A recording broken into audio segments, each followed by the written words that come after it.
नमस्कार दोस्तों, आप सभी का स्वागत है। आज की इस वीडियो में हम पढ़ेंगे शिक्षण के उद्देश्य। देखिए, ये बहुत ही ब्रॉड कॉन्सेप्ट है कि उद्देश्य क्यों इम्पोर्टेंट है हमारी शिक्षण व्यवस्था में।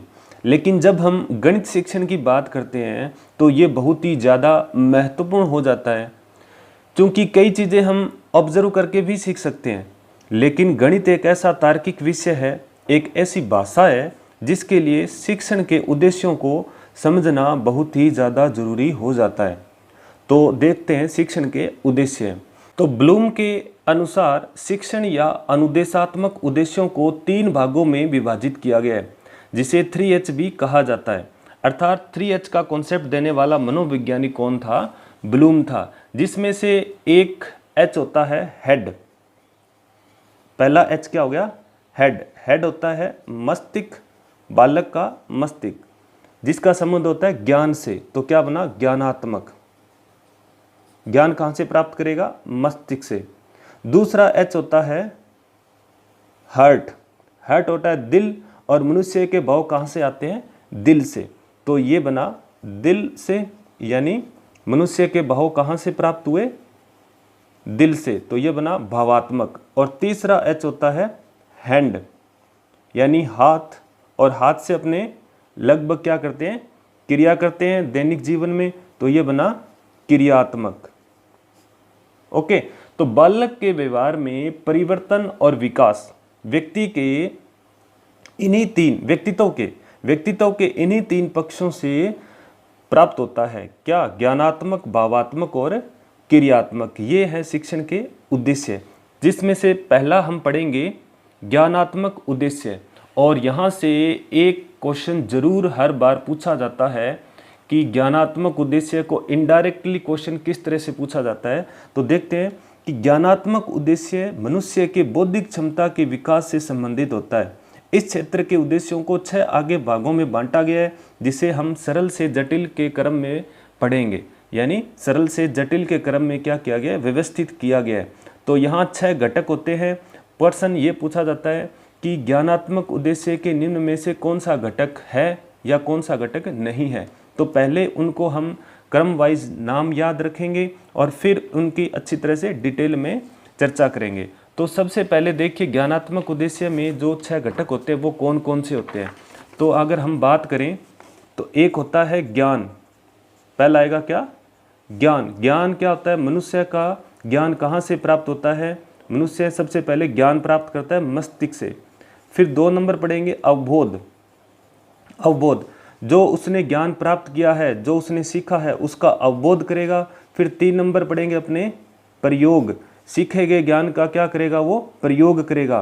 फिर 4 नंबर में हम पढ़ेंगे विश्लेषण। विश्लेषण, प्रयोग करने के बाद बालक क्या करेगा?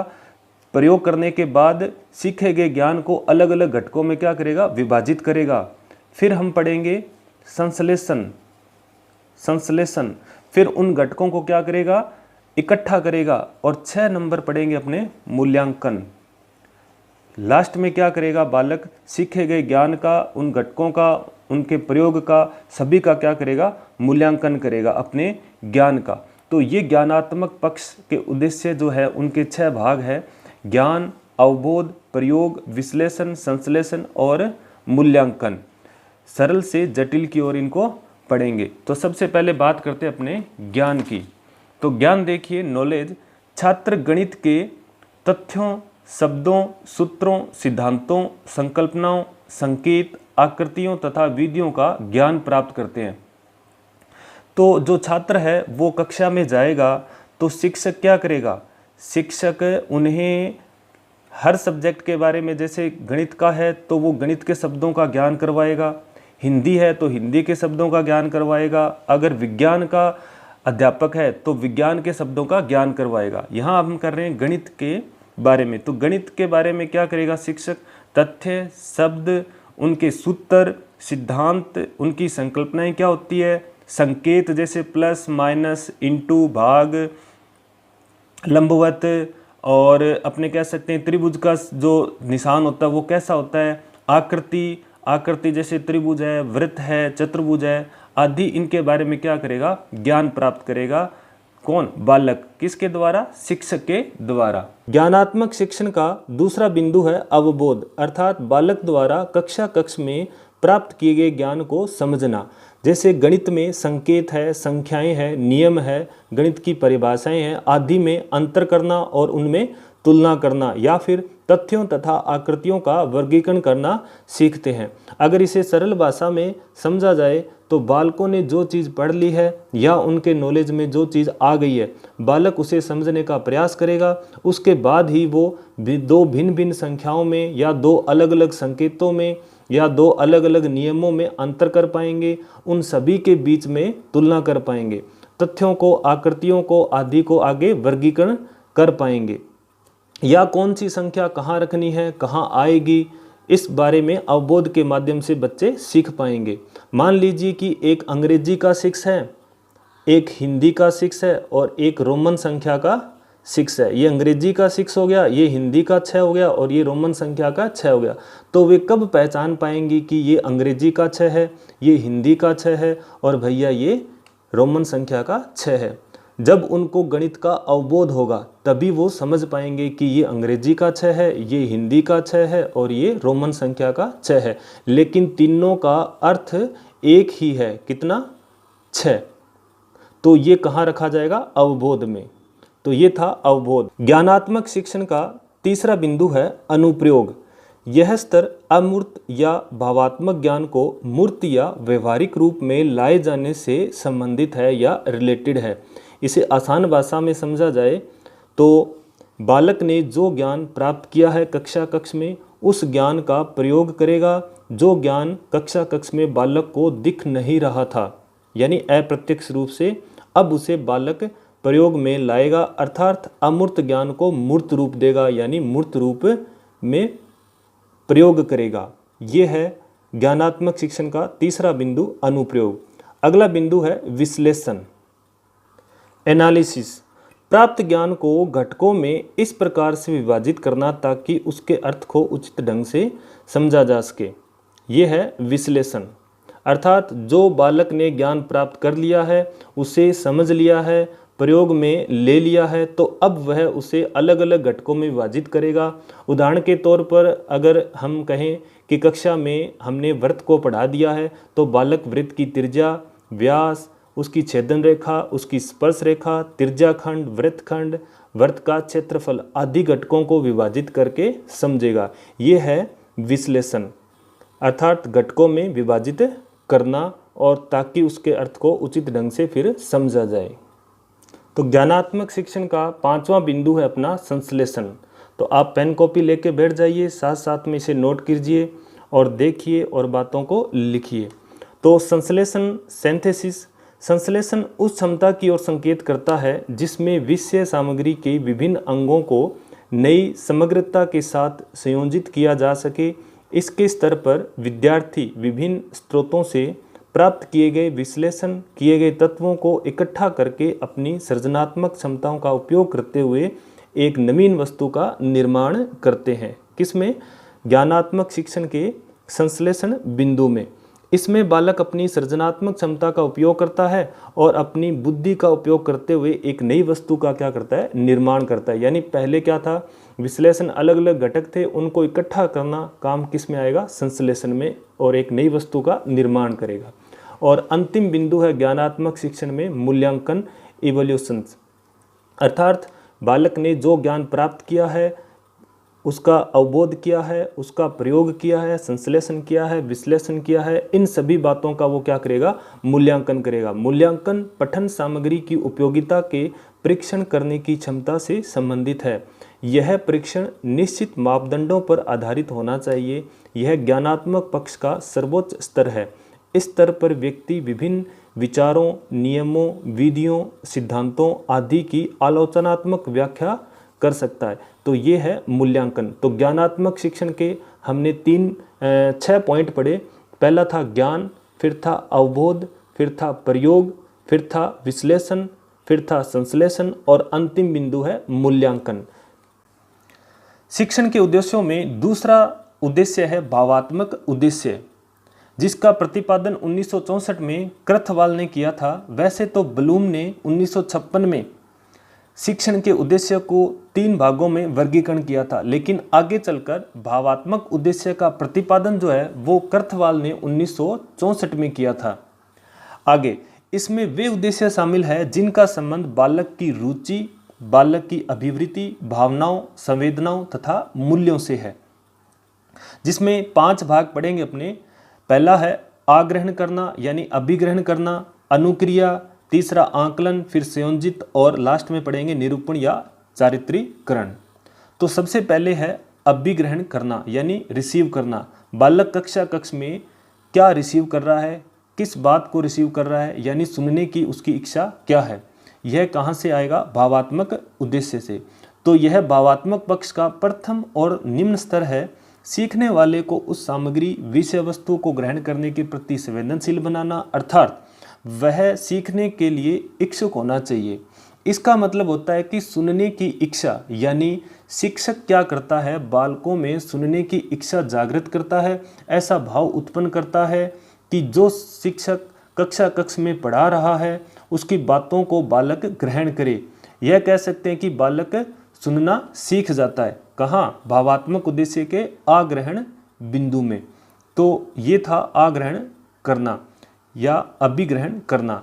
भावात्मक उद्देश्यों में दूसरा बिंदु है अनुक्रिया या प्रतिक्रिया, रिस्पॉन्डिंग, अर्थात बालक के मन में सहभागिता की इच्छा जागृत होना।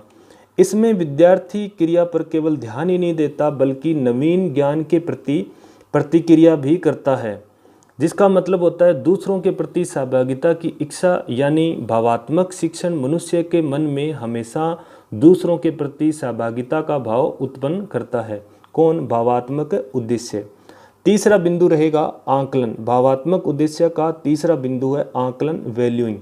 जो हम सीख रहे हैं उसका क्या महत्व है, यह बालक क्या करेगा, आंकलन करेगा कक्ष में कि जो हम सीख रहे हैं आखिरकार उसका क्या महत्व है। यानी बालक के मन में सोचता है कि आंकलन करता है, ये भाव उत्पन्न होते हैं कि जो उसने सीखा है उसका दैनिक जीवन में क्या महत्व है, काम आएगा या नहीं आएगा, ऐसा भाव उसके मन में आता है। तो ये भावात्मक शिक्षण में माना जाता है। चौथा बिंदु है संयोजित करना यानी ऑर्गेनाइजिंग। इस स्तर पर मूल्यों की एक प्रणाली का निर्माण होता है, अर्थात मिलजुल कर काम करना। तो बालक के मन में ये भाव आएंगे कि हम मिलजुल कर कैसे काम करें, समाज में मिलजुल कर कैसे रहें या परिवार में मिलजुल कर कैसे रहें, ठीक है। और कक्ष में बालकों के साथ मिलजुल कर कैसे अपने स्कूल का कोई सफाई का काम है या फिर कोई कक्ष का काम है वो मिलजुल कर कैसे करें। तो ये रहेगा भावात्मक उद्देश्य में। और पांचवा और अंतिम बिंदु है निरूपण या चरित्रीकरण। तो भावात्मक उद्देश्य में ही बालक के चरित्र का निर्माण होता है। तो ये था भावात्मक उद्देश्य। शिक्षण के उद्देश्यों में तीसरा उद्देश्य है क्रियात्मक शिक्षण का उद्देश्य, जिसे प्रतिपादन 1969 में सिम्पसन ने किया था और इसके 5 भाग बताए थे। वैसे तो 1956 में ब्लूम ने शिक्षण के 3 उद्देश्य बताए थे, ज्ञानात्मक शिक्षण का उद्देश्य, भावात्मक शिक्षण का उद्देश्य और क्रियात्मक शिक्षण का उद्देश्य। और क्रियात्मक शिक्षण का उद्देश्य जो है उसका प्रतिपादन आगे चलकर 1969 में सिम्पसन ने किया था। आगे इसके 5 भाग कौन से हैं? पहला भाग है प्रतिरूपता, फिर पढ़ेंगे हमें कार्य साधन या हस्तकौशल, फिर पढ़ेंगे परिशुद्धता और 4 नंबर पढ़ेंगे स्पष्ट अभिव्यक्ति और 5 रहेगा प्रकृतिकरण। तो पहले देखिए प्रतिरूपता। इसमें किसी कुशल व्यक्ति या शिक्षार्थी के कौशल को यथा रूप में अपनाने का प्रयास किया जाता है। अर्थात कई बार क्या होता है कि बालक जो है वो कक्षा में किसी अध्यापक की नकल करता है या उसके जैसा बनने की इच्छा जाहिर करता है। वो अध्यापक क्या हो सकता है, मैथ का हो सकता है, इंग्लिश का हो सकता है, साइंस का हो सकता है। तो वो क्या करेगा, उसके जैसे बनने की नकल करेगा। तो ये क्या होगा, क्रियात्मक शिक्षण में रखा जाएगा और कौन से प्रतिरूप का काम करेगा। फिर है 2 नंबर कार्य साधन या हस्तकौशल। एक शिक्षार्थी मशीनरी, उपकरण आदि के साथ प्रयोग करने का प्रयास करता है ताकि उसका क्या बढ़े, आत्मविश्वास बढ़े। तो इसमें शिक्षार्थी क्या करेगा, वो ज्ञान प्राप्त करने के बाद मशीनरी है, उपकरण है आदि के साथ उनका प्रयोग करेगा और प्रयोग करने के बाद उसका आत्मविश्वास भी बढ़ेगा कि मैंने जो ज्ञान प्राप्त किया है वो मैं किस तरह से इसका उपयोग कर पा रहा हूँ। ठीक है। और फिर 3 नंबर हम पढ़ेंगे परिशुद्धता। 3 नंबर पॉइंट है परिशुद्धता। अक्सर यह कहा जाता है कि करत करत अभ्यास के जड़मत होत सुजान, यानी एक ही कार्य को बार बार किया जाए तो उसमें सुधार और शुद्धता आती है। तो हम भी ले सकते हैं इसका उदाहरण कि हम बार बार अगर किसी चीज़ को पढ़ेंगे तो वो याद हो जाएगी और उसमें शुद्धता भी आ जाएगी। तो ये है क्रियात्मक शिक्षण का तीसरा उद्देश्य, क्रियात्मक शिक्षण का तीसरा भाग या तीसरा उद्देश्य परिशुद्धता। चौथा पॉइंट है स्पष्ट अभिव्यक्ति।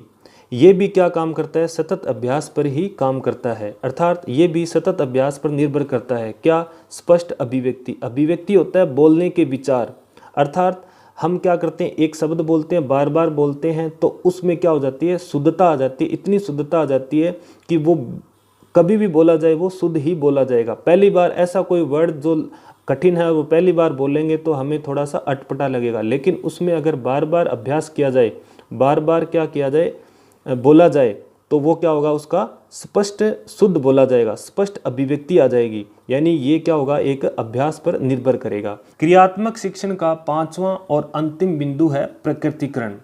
इसमें कौशल का आत्मसात किया जाता है और शिक्षार्थी अनुरूप बनना, संशोधन करना, नई तकनीक को नियत करना आदि गुणों को सिखाता है। अर्थात कक्ष में बालक के कौशल को और उसके संशोधन को या फिर नई तकनीक को क्या किया जाता है, विकसित किया जाता है। किसमें, प्रकृतिकरण, क्रियात्मक शिक्षण के प्रकृतिकरण बिंदु में। ये थे शिक्षण के उद्देश्य। तो दोस्तों उम्मीद करता हूँ आपने साथ साथ में इन शिक्षण उद्देश्यों को नोट किया होगा और समझा होगा। अगर फिर भी समझ नहीं आया तो आप एक बार फिर से देखिए, बार बार देखिए, समझ आएगा और अच्छी तरह से इसको समझने की कोशिश कीजिए। तो आपको अगर वीडियो अच्छा लगे तो लाइक कीजिएगा और अपने मित्रों के साथ इसे शेयर कीजिएगा। मिलते हैं नेक्स्ट वीडियो में, तब तक के लिए जय हिंद, जय भारत।